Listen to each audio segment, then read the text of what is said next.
Magandang araw sa ating mga kababayan at noong nakaraang video natin ay napanood ninyo yung patungkol sa isang babaeng engineer na inireklamo ng mga trabahador, mga construction worker na masyado daw, pinagmumura raw sila, ganon ang kanilang mga reklamo. So, nakarating ito sa DOLE, Department of Labor and Employment Office dito sa Kalibo, Aklan. Ano na ang update nito? Ano nang nangyari kay engineer? At ano nangyari na doon sa mga empleyado? Sige. Kontakin na natin si Sir Kim Sin Tugna. Siya kastong nanguna dito sa pangyayari na ito, no? Sa pagpunta nila sa DOLE.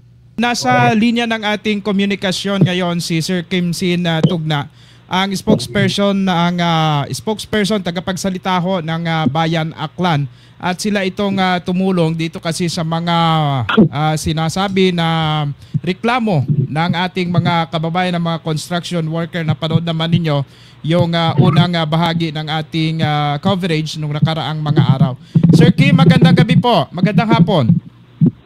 Yes, magandang hapon din, no, Sir Archie. Magandang hapon din sa lahat ng tagapakinig at tagapanood ng iyong programa. Opo. Sir Kim, nakasama ang lahat ng mga media noong nakaraang mga araw, noong nakalipas, at pumunta nga ho kayo doon sa DOLE para ireklamo itong or samahan itong mga nagrereklamo ng mga construction worker. Ano po ang nangyari na po?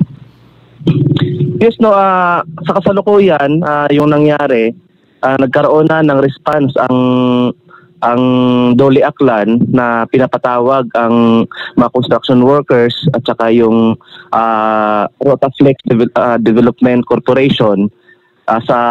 Ang pagkaalam ko po, sa 24 po sila ipapatawag para po sa mediations meeting, no, para magkaroon po ng pag-usap sa kita ng dalawang panig. So, yun po yung hinihintay natin. Ito po ay resulta rin noong nagkaroon po ng mediation meeting with ng both party na pinagitnaan po ng LGU Kalibo. The same date din po nung the same day din po nung Monday, dahil po nagsumiti po tayo ng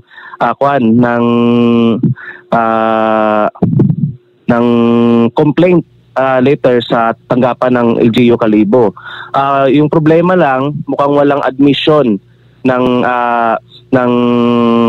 admission ng kasalanan ng engineer, bagkos, no, para pang sinisi yung ating mga workers, no. So ito po ay masakit sa part ng ating mga workers, kaya po na-decide sila na ituloy yung reklamo sa DOLE dahil po sa nangyari na wala pong pagtanggap ng kamalian sa part po ng project engineer na si Engineer De Vera.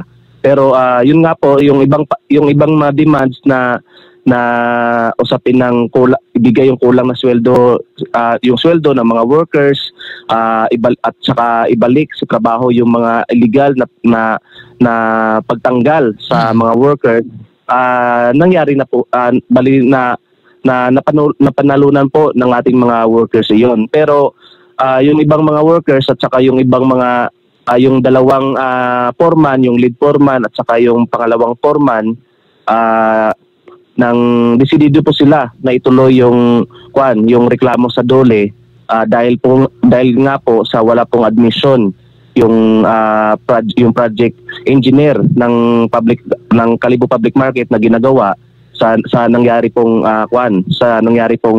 confrontation noong noong October 10. So bali ang anong gusto sana mangyari ng mga ibang mga construction worker, na i-admit niya yung kanyang pagmumura ba, or ano po ang particular na dapat na i-admit nung project engineer?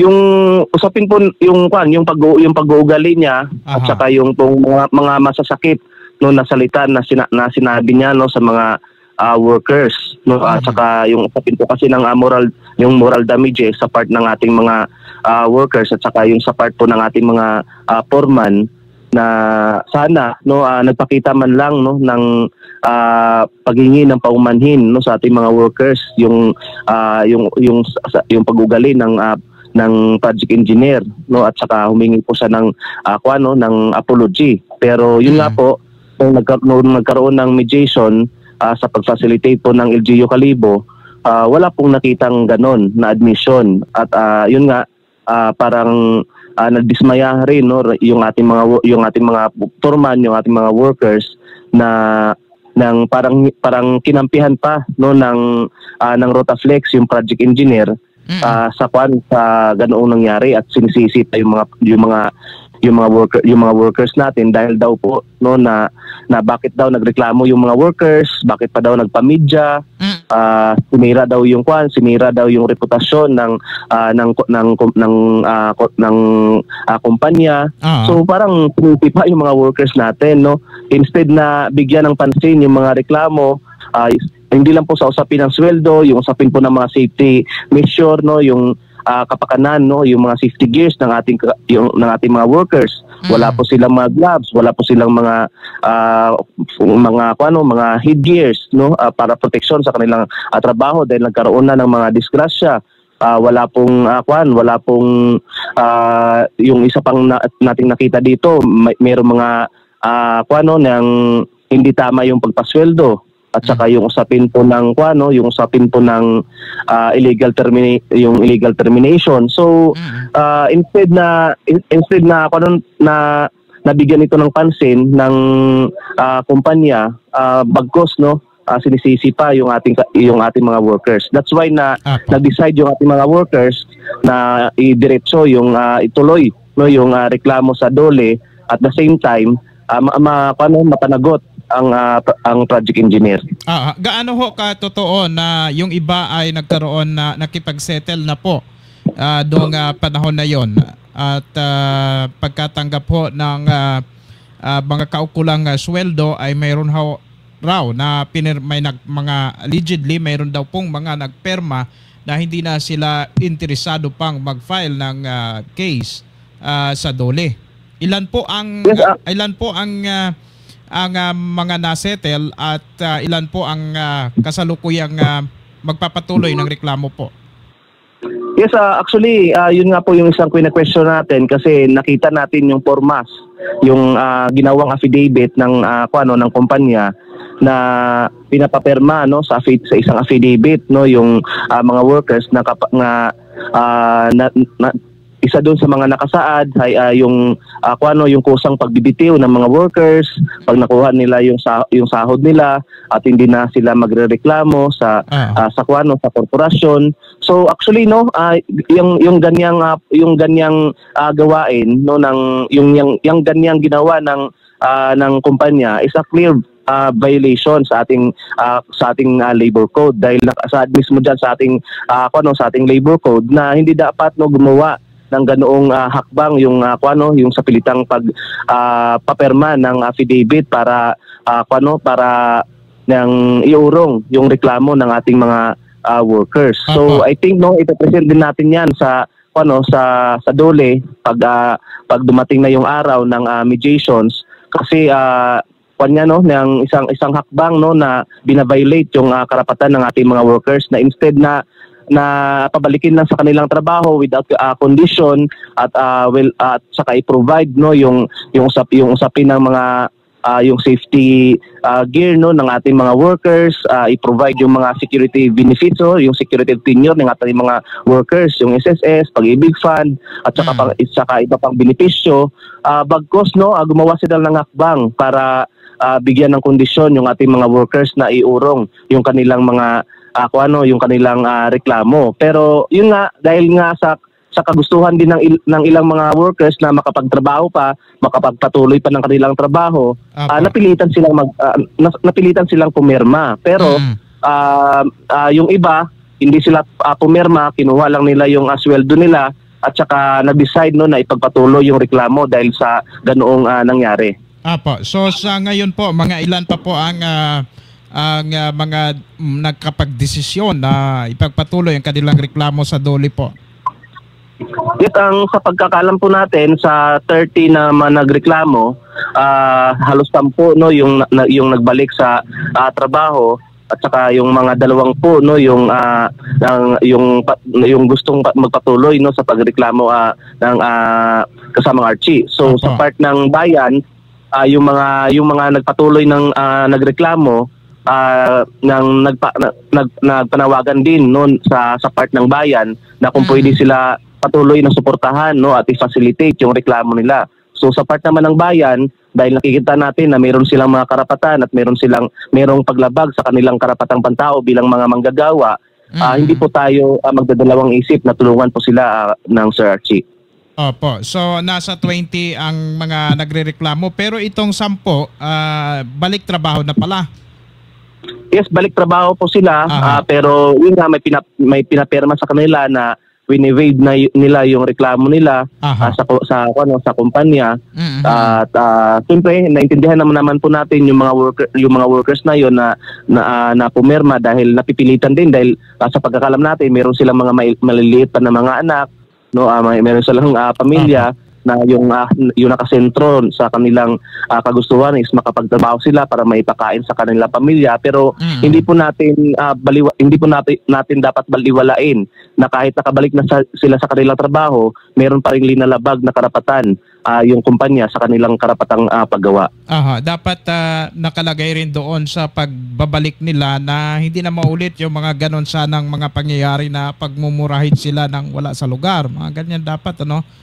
Pero pero 'di ba itong mga 30 lahat, kung 20 na settle na, dapat ito mag-appear pa rin sila siguro doon sa pagpapatawag ng DOLE, kasi iba naman itong mediation na ginawa ng LGU Kalibo, di po ba, Sir Kim? Yes, tama po 'yan, no, Sir Archie, na kailangan pa rin nilang umattend, no, dahil nga importante din na mapakinggan ang kanilang panig sa usapin po ng after ba nung nakabalik sila sa trabaho. Meron na po bang mga safety gears na sinusuot sila para magiging safe sila sa kanilang trabaho? Pangalawa, no, yung usapin ng nagkaroon na ba ng proseso para mabigyan sila ng security of tenure, no, yung mga po nila. Pangatlo, yung usapin po ng sweldo. Angko po ba sa usapin ng ating ng regional minimum wage, no, na yung tinatanggap nila, at yung naging maayos po ba ang kanilang trabaho doon sa site. So yan po yung mga issue na dapat i-raise din natin at maipaabot sa DOLE. At the same time, siyempre bilang tayo bilang Aklanon at bilang Kalibunon ng Sir Archie, concerned din tayo, no, sa usapin ng construction ng ating Kalibo Public Market, dahil hindi lang po ito usapin sa mga workers, ito po ay usapin din sa mga vendors na nananawagan din na dapat pabilisin, no, ang pag-construct ng ng public market para makabalik din sila sa kanilang mga pwesto, dahil yung pwesto po nila ngayon ginagamit is buwag-buwag po sila. Tapos yung ginagamit yung Eastern Terminal natin na ginagamit din ng ating mga pampublikong transportasyon, na nananawagan din sila na dapat mapabilis din para makabalik din sila sa kanilang trabaho. So merong mga domino effect ito. That's why na hindi lang to usapin na sa concern ng ating mga ng ating mga manggagawa, kundi bilang mga Kalibunhon.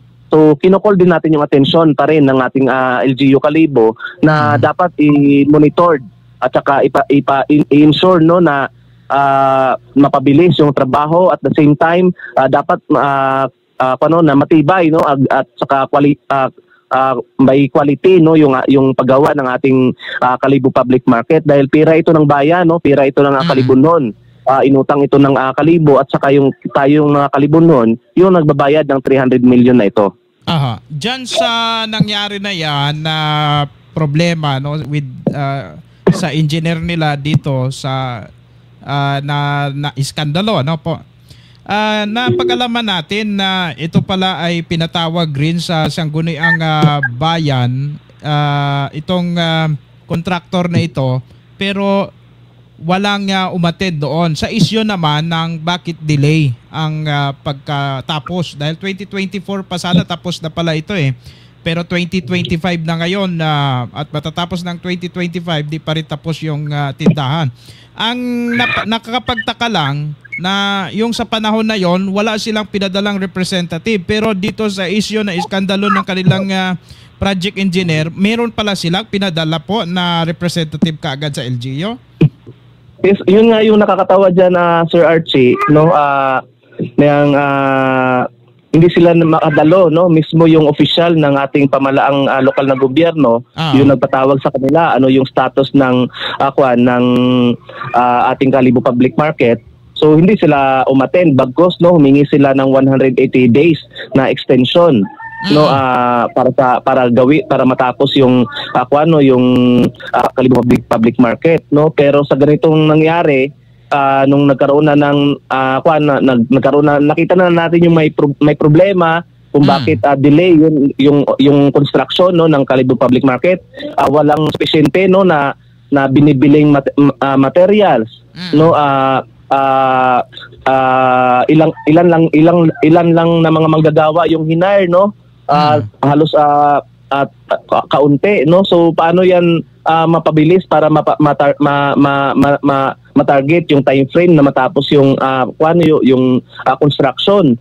So at the same time, yung sa reklamo, yun nga, nakarating sila nung nagkaroon na ng reklamo, pero yung problema lang natin na nakita doon nung nagkaroon ng mediation sa pag-facilitate ng LGU, instead na yun, no, ng time na sana yun, no, para ma-check yung yung sa part ng Rotaflex, no, na kontraktor para ma-investigate sila ano na yung nangyari. Hindi ito dapat pabayaan, no, hindi ito dapat na sinabi kasi ng legal counsel ng legal department ng LGU ng Kalibo.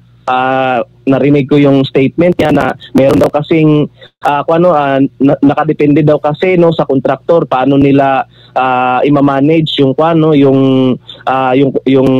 purchasing, no, at saka yung construction ng public market. Hindi yan yung punto. Yung point is paano i-ensure ng corporation na mapabilis, no, at saka matibay yung construction ng ating public market. At masunod yun dapat. Masunod yung plano, kung kailan matatapos, dapat nasusunod.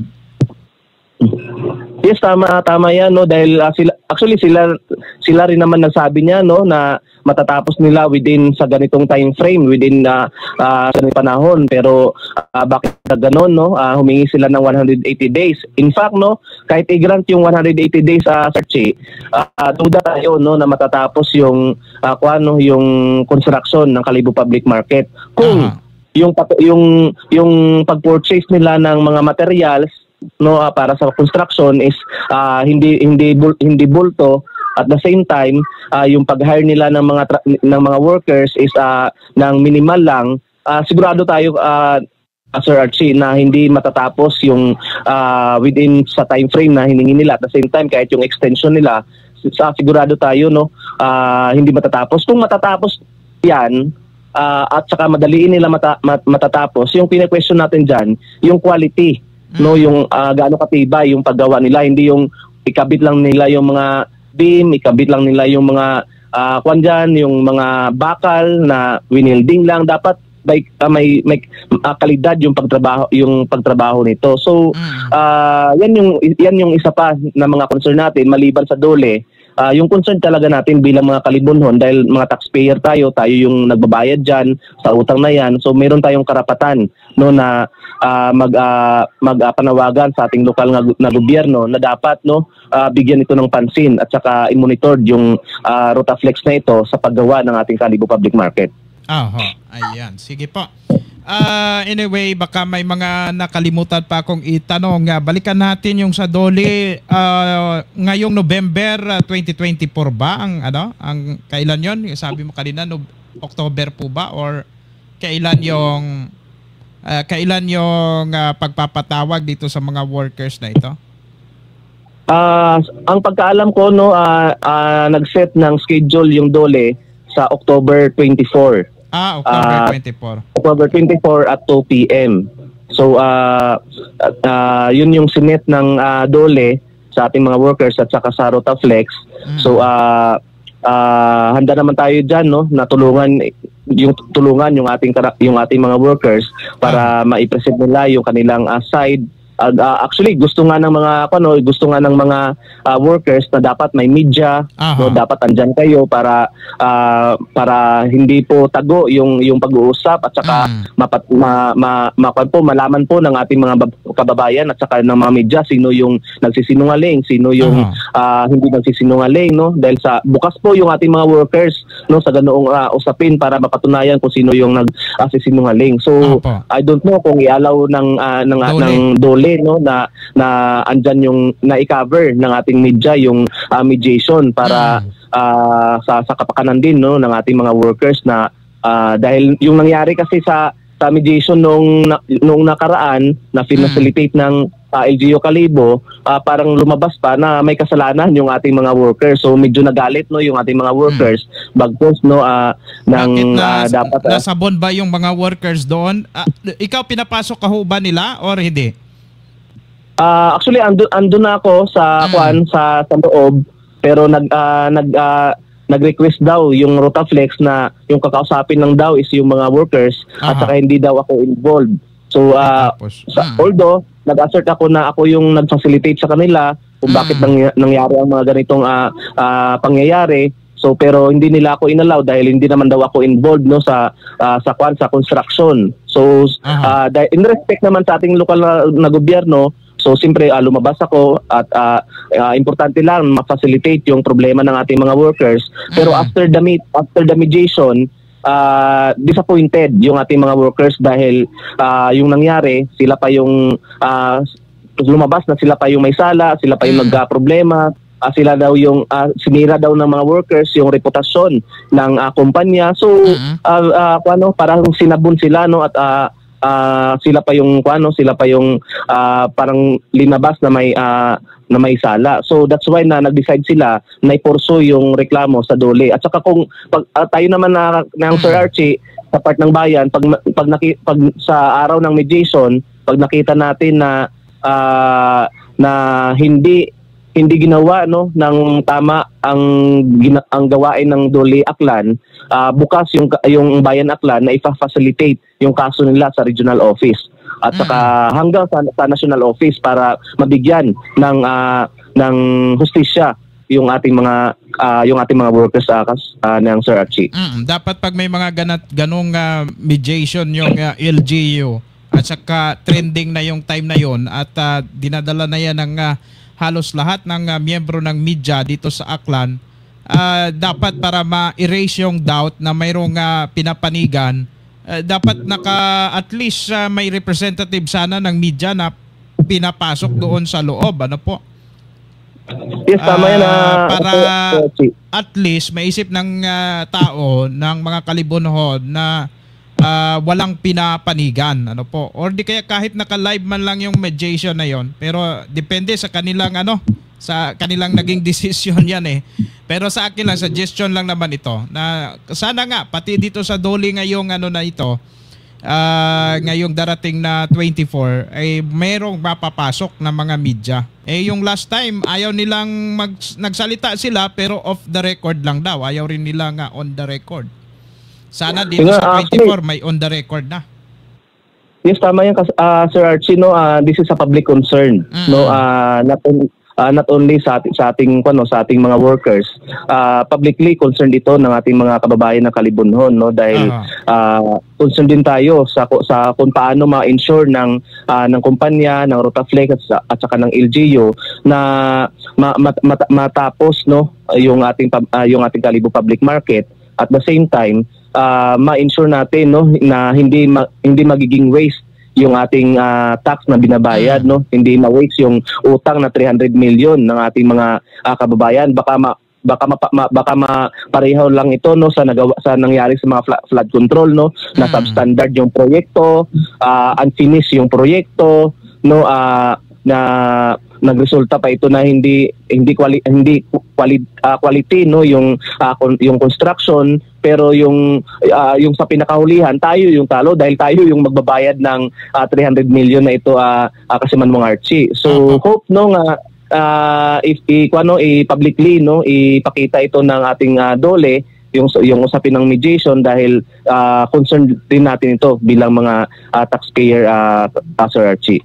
Okay, sana yan kung yung pondo na yan ay yung proyekto nila ng Rotaplex na ito ay private, public ito dapat talagang mabantayan ito ng publiko at ng mga taong bayan. Dalawa ng concern nito sa pagtratar sa mga tao, trabahador nila, at pangalawa yung late na pagtapos ng proyekto na yan. Sir Kim, Yes, maraming salamat po sa oras na ibinigay sa amin dito sa PV News Online. Yes, thank you rin Sir Archie, no, sa pagbigay din ng panahon para in behalf sa ating mga workers, maipaabot din natin yung kanilang mga concern, no, at of course bilang mga kalibunhon, may karapatan tayo na malaman yung mga ganitong mga proyekto, dahil tayo dito yung magsasuffer, tayo dito yung mababayad ang atin, no, ma-ensure natin, no, na mapunta, no, sa tama yung ating binabayad na tax, at yung development ng ating bayan ng Kalibo, nakikisa tayo, no, sa development na pinupurso ng ating local government units. But of course, no, may karapatan tayong busisiin ang mga proyektong ito at mabigyan tayo ng kaukulang information. Sa ulit, Sir Archie, maraming salamat at mabuhay po tayong lahat. Isa pa pala akong concern. So kung yun palang naisip ko lang, kung wala palang admission ang project engineer na may mali siyang ginawa, ang sa tingin niya tama pa rin yung pagmumurahin niya, sisigawan niya yung mga empleyado. So ibig sabihin, wala hong mangyayari na kung anuman na sanction dito sa project engineer. Siya ay mananatili pala dyan sa proyekto na yan ng Rotaplex at ng LGU Kalibo. Tama ka dyan, Sir Archie, no? Kung may ganyan na walang admission at hindi kinikilala ng kumpanya na may kamalian yung project engineer nila, ibig sabihin she will stay sa nakarang trabaho. So that is ng clear manifestations na kinukonsente, no, ng kumpanya yung pagkakamali ng kanilang empleyado, no. So that's why nga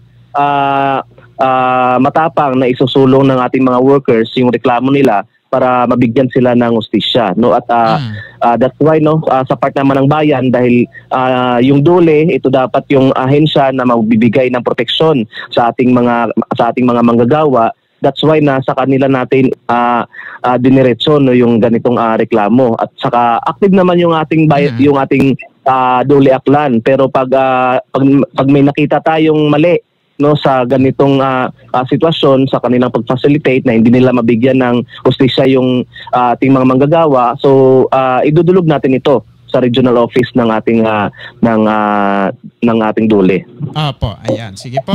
Sana dyan na tayo maklaruhan kung ano talaga ang dapat na aksyon dito ng DOLE. Abangan na lang po natin, Sir Kim. Maraming salamat po ulit. Sa uli po, maraming pong salamat at mabuhay po tayong lahat. Okay po. Salamat po mga kapobre, na rinig natin si Sir Kim Tugna, no? Ang bayan na Aklan spokesperson o tagapagsalita po. Ito po ay abang-abangan natin kung ano po ang mga mangyayari pa sa sunod na mga araw. At